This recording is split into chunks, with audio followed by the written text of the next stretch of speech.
Mari kita berdoa. Bapa yang bertahta dalam kerajaan surga, Tuhan Yesus yang duduk sebelah kananmu, dan Allah Roh Kudus yang ada di hati kami, ada di dalam hati setiap orang percaya, dan bersama kami di dalam kebaktian ini. Kami bersyukur Tuhan mengizinkan kami untuk mendengar firman-Mu, mendengar suara Allah yang Maha Kuasa. Oh, terima kasih Tuhan, Allah pencipta langit dan bumi, berkenan mengizinkan kami, anak-anak-Mu yang berdosa ini, untuk mendengar suara.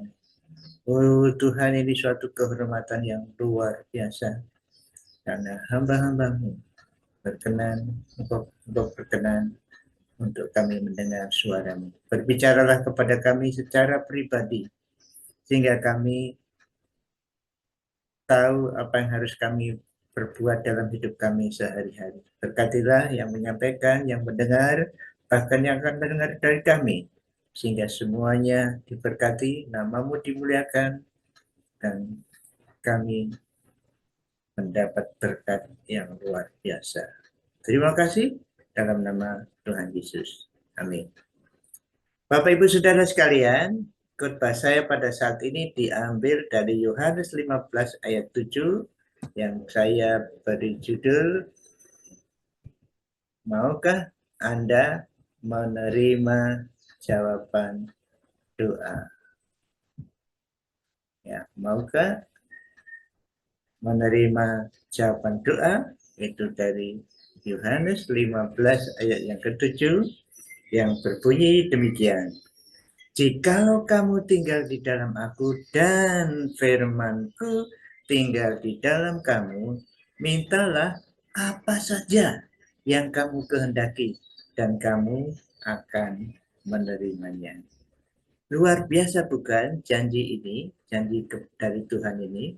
Nah, Bapak Ibu Saudara sekalian yang dikasihi Tuhan, ayat ini adalah bagian dari perumpamaan atau alegoris Yesus pokok anggur yang benar dari Yohanes 15.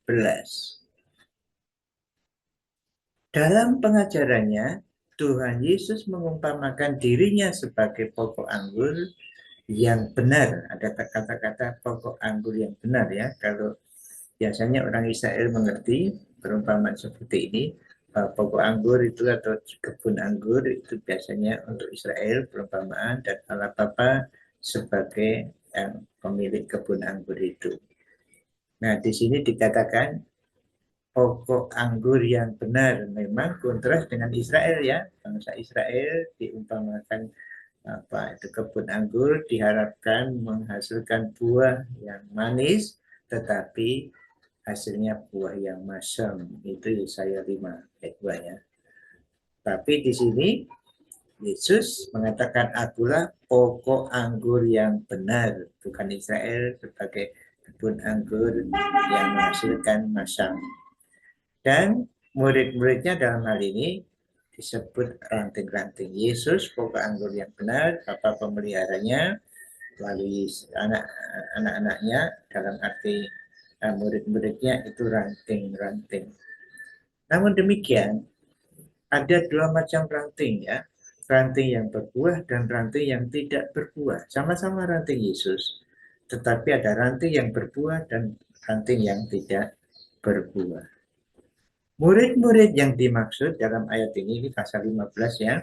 Dalam ayat ini adalah ke-11 murid saja, karena pada pasal 13 Yudas sudah pergi. Jadi 11 murid ini adalah ranting-ranting, dan dikatakan ranting-ranting itu diharapkan menghasilkan buah. Atau ini sudah disebut ranting yang berbuah. Ayat 2 ya. Kamu adalah ranting yang berbuah. Pasal 15 ayat 2. Ke-11 murid adalah ranting yang berbuah karena mereka bersih. Ayat 3 ya. Jadi dalam arti bersih dalam arti diselamatkan ini karena dibersihkan oleh karena firman Tuhan. Juga di sini dikatakan telah, sudah bersih.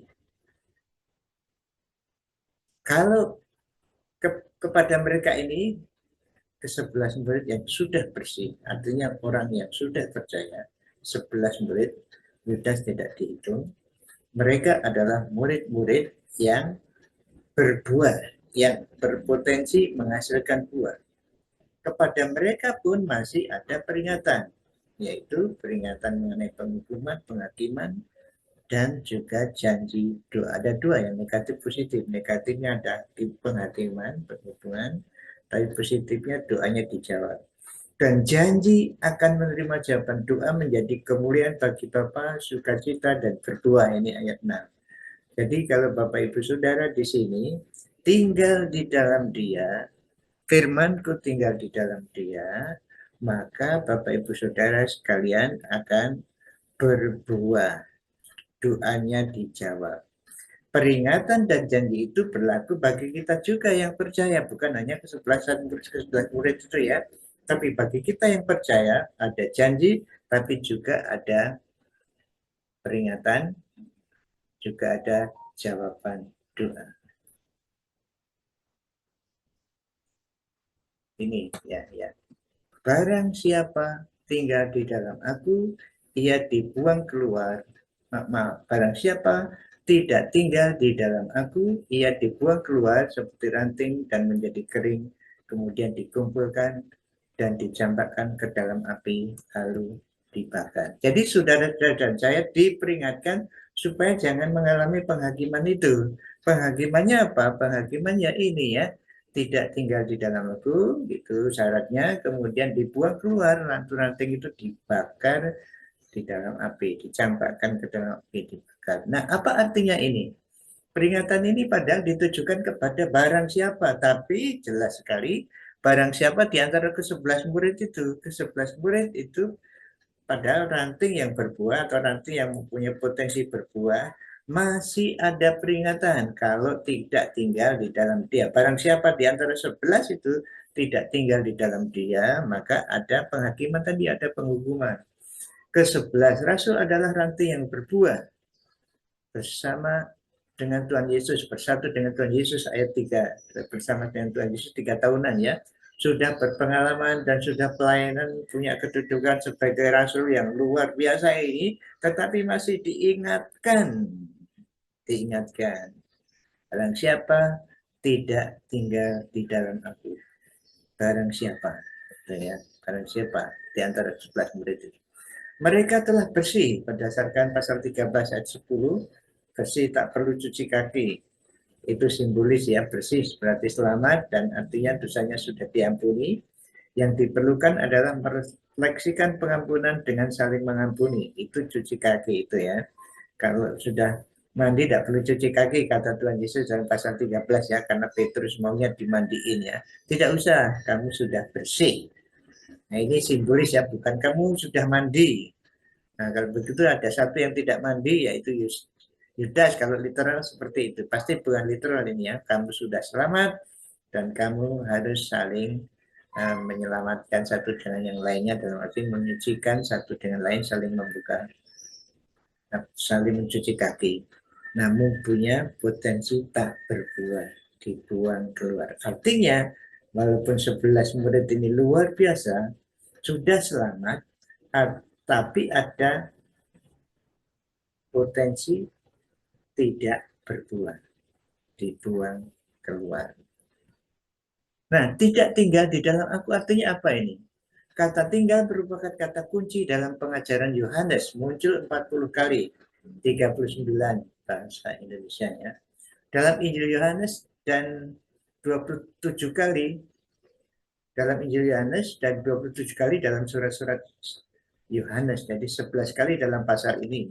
Berarti apa ini artinya ya? Jadi ada 40 kali dalam Injil Yohanes, 27 kali dalam surat-surat Yohanes kata tinggal itu.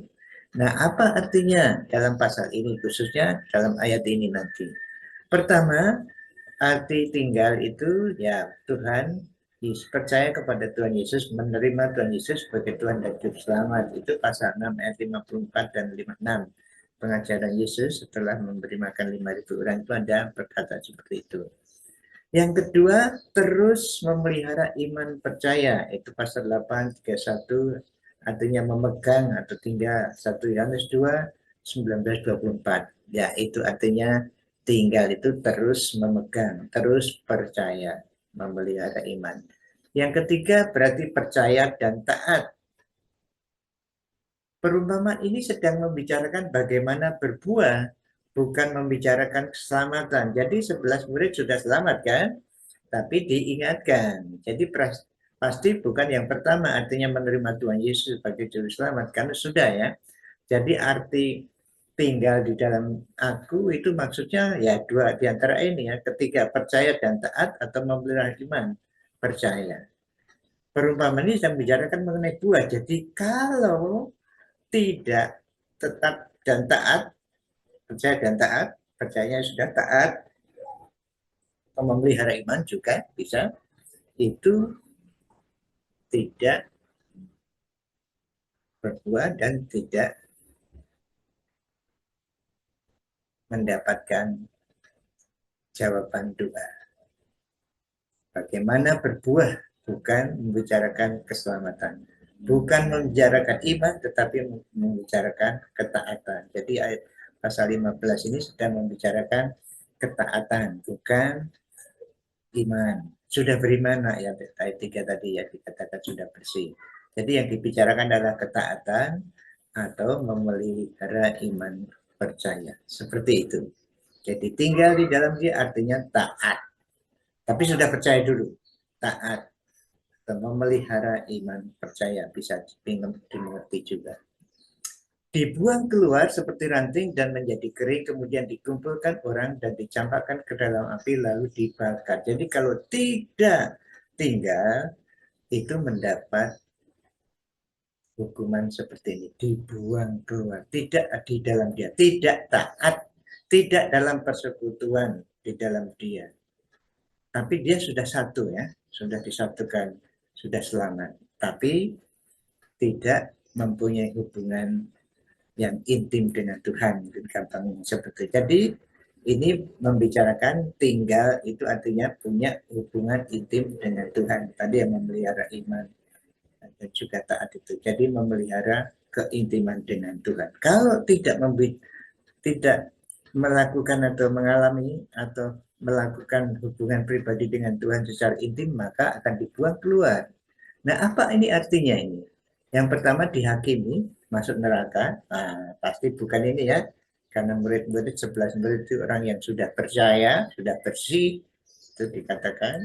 Yang kedua, dievaluasi dan menerima pahala. Ini juga masuk akal, artinya karena nanti semua orang percaya dihakimi, lalu dapat mahkota itu ya, ada mahkota kebenaran, mahkota kekal, mahkota abadi, ada itu mahkota, itu ada mahkota ya, ada mahkota. Jadi orang yang percaya tetap dihakimi untuk memperoleh mahkota atau diadili atau dievaluasi lebih tepatnya. Nah, yang ketiga itu dihukum oleh sesama. Kalau tidak taat itu ya dihukum oleh teman-temannya yang lain. Wah, kamu tidak taat. Ini misalnya seperti itu. Tapi jadi ada tiga hal ini. Tapi kemudian juga ini kalau kita lihat ini ranting anggur adalah satu-satunya bahan bakar dilarang dipakai kayu untuk membakar kurban. Jadi tidak ada gunanya. Jadi waktu itu kalau memberikan persembahan pada orang Lewi nyembelih kambing atau domba atau sapi kemudian dibakar. Ya alat bakarnya itu kayu, semua kayu boleh kecuali kayu ranting anggur. Jadi artinya dibakar, dicampakkan ke dalam api, di sini bukan berarti masuk neraka, bukan pula dievaluasi menerima pahala, dihukum sesama, tetapi artinya tidak ada gunanya lagi. Kalau orang yang percaya pada Tuhan Yesus sebagai Tuhan dan Juru Rahmat, lalu tidak taat, tidak punya hubungan pribadi dengan Tuhan secara intim, maka tidak ada gunanya. Sia-sia. 11 murid ini adalah orang-orang yang luar biasa. Orang yang dipakai Tuhan luar biasa. Bisa khotbah kemana-mana. Ada yang nulis Alkitab. Ya. Tetapi kalau tidak taat, dia tidak laku untuk melayani. Katakanlah kalau zaman sekarang dia penginjil yang luar biasa, kemana-mana dipakai Tuhan, tetapi kalau tidak tinggal di dalam dia, akhirnya mengajar sekolah minggu pun tidak diterima. Hidupnya sia-sia. Jadi itu peringatannya. Tapi janjinya adalah saudara dan saya dijanjikan untuk menerima jawaban doa tadi ya. Ayatnya jelas sekali. Ini bahasa Yunani. Jikalau kamu tinggal di dalam aku, firmanku. Nah, firmanku itu kata terjemahan dari kata rema. Rema, itu nanti saya jelaskan di sini. Rema adalah ini. Rema, firmanku tinggal di dalam kamu. Rema jamak ya, rema-remaku. Nah, rema itu adalah individual scripture atau ayat-ayat khusus, tidak keseluruhan buku gitu, tapi ayat-ayat ya.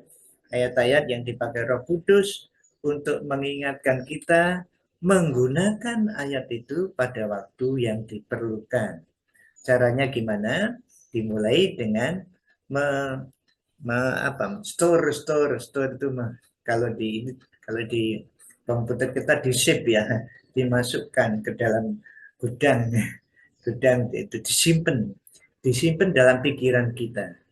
Kalau ada banyak ayat-ayat atau rema-rema yang dikumpulkan dalam pikiran kita, maka pikiran kita penuh dengan firman Tuhan, dan pada waktu kita minta, permintaannya pasti sesuai dengan firman itu. Makanya apa saja yang kamu kendaki menjadi kenyataan. Katanya kinesetai umin. Artinya kamu akan menerimanya. Tapi boleh secara literal, apa yang tidak ada akan menjadi ada di dalam kalian, di dalam kamu.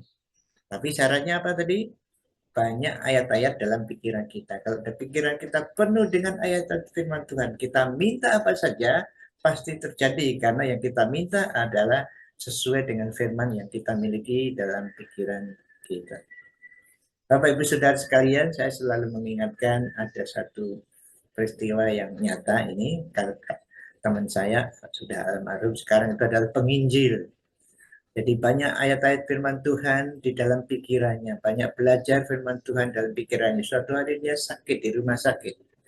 Karena panasnya 39 derajat begitu, dia mengigau. Dan apa yang diigau itu adalah kata-kata firman Tuhan. Percayalah kepada Tuhan Yesus, maka engkau akan selamat. Isinya, omongannya, ocehannya adalah firman Tuhan. Tapi sebaliknya ada seorang wanita yang cantik, yang panas juga, 39 tahun, 39 derajat maksud saya. Lalu pada waktu keluar kata-kata adalah keluar yang tidak senonoh, kata-kata yang tidak senonoh. Karena wanita ini membaca buku-buku yang porno dan suka melihat-lihat seperti itu. Itu yang keluar. Jadi apa yang keluar dari pikiran saudara pada waktu menghadapi suatu peristiwa khusus. Misalnya Bapak Ibu Saudara naik sepeda motor lalu disalip, hampir saja nabrak saudara atau nyerempet saudara. Apa yang keluar dari mulut saudara? Nah, itulah rema. Kalau tidak ada rema, yang keluar mungkin apa kebun binatang ya. Ya, tapi kalau ada rema yang keluar, puji Tuhan. Mungkin begitu. Mungkin wow, haleluya, mungkin seperti itu. Jadi mari kita menyimpan firman Tuhan dalam pikiran kita, sehingga pada waktunya firman itu akan keluar menjadi kenyataan dalam hidup kita. Bacalah firman Allah, kalau begitu penerapannya. Bacalah firman, kemudian simpan dalam pikiran saudara. Perhatikan ya pada waktu pemahaman Alkitab, diskusi mengenai firman Tuhan, pada waktu mendengar khotbah, pada waktu ada kesaksian tentang pengalaman mengenai firman Tuhan. Silahkan saudara menyimpan kebenaran-kebenaran itu dalam pikiran saudara. Isilah pikiran Anda dengan firman Tuhan, maka apapun yang Anda doakan itu pasti akan menjadi kenyataan, karena permintaannya pasti sesuai dengan rema-rema atau firman-firman yang ada dalam pikiran saudara. Tuhan Yesus memberkati Bapak Ibu Saudara dan saya. Amin.